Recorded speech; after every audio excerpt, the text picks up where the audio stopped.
Kaya nga eh. Alam mo, kung iba-iba nakapulot nun, malamang, baka di na binalik sa'yo yan. Kaya nga. So nga pala, ano ba yung pinili mo dun? Ha? Ito mga sabon. Lalo pa kasi ako mamaya eh.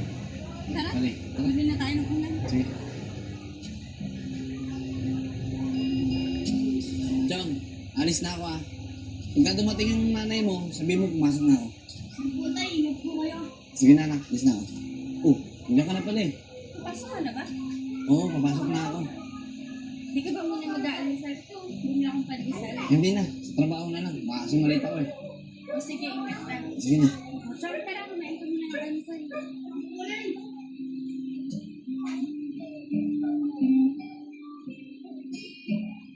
Uy, Chong.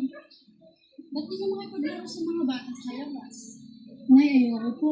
Maasar lang naman po ako ng mga bata sa labas eh. Nay, nahihiliin po sana ako eh. Ano ba yun, Nak? Sige, sabihin mo kay nanay. Basta kaya ni nanay, ibibigay ko sa'yo. Nay, gusto ko sana magkaroon ako ng kapatid. Para kahit hindi ko naman, may kalaro po ako. Eh, Nak, ang hirap naman yung hinihiling mo. Baka may iba ka pang gusto. Yan na lang muna yung ibibigay ko sa'yo. Eh, Nay, ayun lang po yung gusto ko. Pero kung hindi niyo naman po kaya ibigay, okay lang po.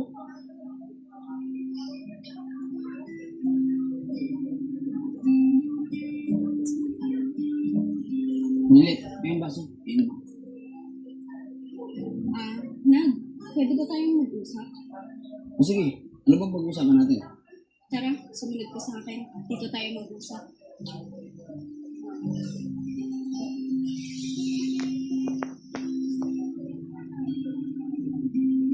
Usapan natin.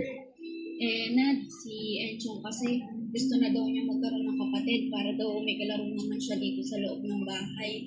Kung lumalabas daw kasi siya, inaasar lang siya ng mga bata dyan sa labas. Ang hirap naman ang hinihiling ng anak mo. Hindi ba nabanggit sa kanya na may sakit ka?